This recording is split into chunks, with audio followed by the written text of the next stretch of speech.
Vamos pensar um pouco na imensidão do tempo. São 13,8 bilhões de anos de história cósmica.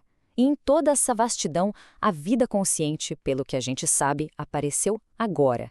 Isso levanta uma das perguntas mais profundas que a gente pode fazer. Por que aqui e por que exatamente agora? E olha, essa não é uma pergunta qualquer. Ela nos joga direto no coração da cosmologia, da física e toca ali na beiradinha da filosofia. O momento em que a gente surge não parece ser um acaso. Muito pelo contrário, ele parece ser absurdamente específico. Uma coincidência numa escala de tempo que é quase impossível de imaginar.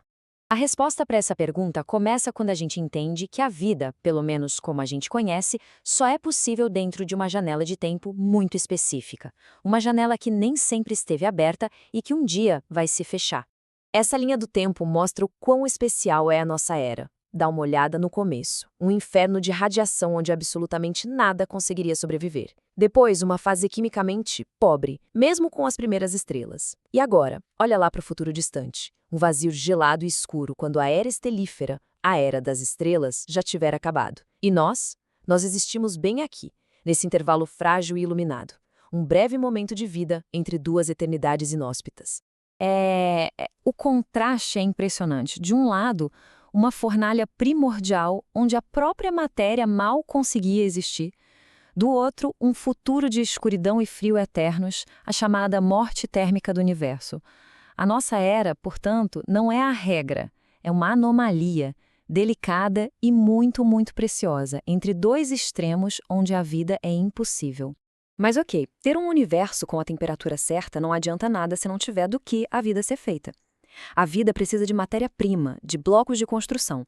E eles não estavam por aí desde o começo, não. Eles tiveram que ser fabricados. Pensa nisso por um segundo. Tudo o que forma a gente, o carbono no nosso DNA, o oxigênio que a gente respira, o ferro no nosso sangue, simplesmente não existia. O universo era uma tela em branco, quimicamente falando. Então, de onde veio tudo isso? As estrelas, elas são as verdadeiras heroínas dessa nossa história. Dentro de seus núcleos incandescentes, a fusão nuclear vai transformando os elementos mais simples numa rica tapeçaria química. Mas o ponto-chave aqui é o terceiro passo. Sem as explosões de supernovas, esses elementos todos ficarão presos para sempre dentro das estrelas mortas. São essas explosões cataclísmicas que semeiam o cosmos, enriquecendo as nuvens de gás que vão formar novas estrelas, novos planetas e, finalmente, a vida. Então tá.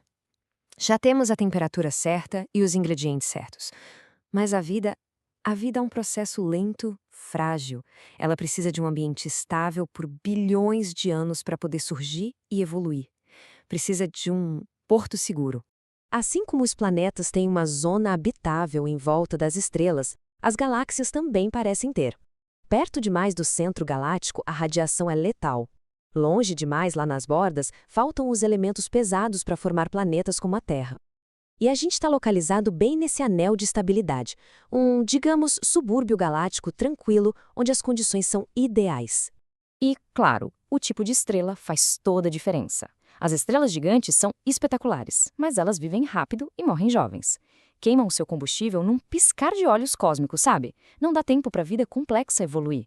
Já as estrelas como o nosso Sol, elas nos dão o presente mais precioso de todos: tempo.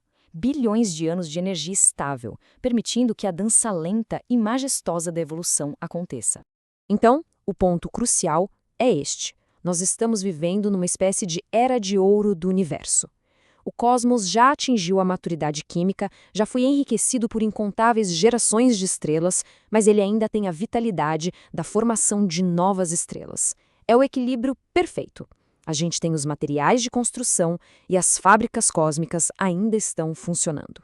Bom, até agora a gente falou das condições físicas, os ingredientes, o ambiente, mas tem uma última peça nesse quebra-cabeça, e talvez seja a mais misteriosa de todas. Uma peça que não tem a ver só com a existência da vida, mas com a existência de observadores. Uma peça que envolve a própria consciência. Essa é uma ideia poderosa e, às vezes, até polêmica. É o princípio antrópico. Na sua forma mais simples, ele diz o seguinte: o universo que a gente observa tem que ser compatível com a nossa existência. Por quê? Porque se não fosse, a gente não estaria aqui para observar. Parece óbvio, né? Mas isso nos leva a uma conclusão muito profunda. O simples fato de existirmos seleciona um universo com as leis e as condições exatas para nos criar. Alguns pensadores, como o físico John Archibald Wheeler, levaram essa ideia ainda mais longe. Ele propôs um universo participativo, onde o ato de observar não é só passivo. Nessa visão, a realidade, no seu nível mais fundamental, só se torna real quando é observada.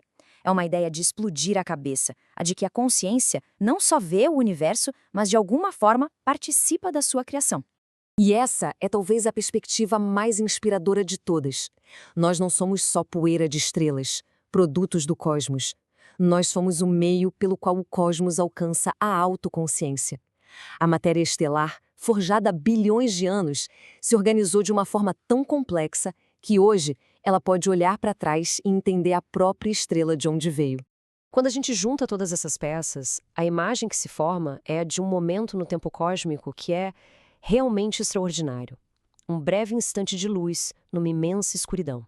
É como se fosse uma tempestade cósmica perfeita.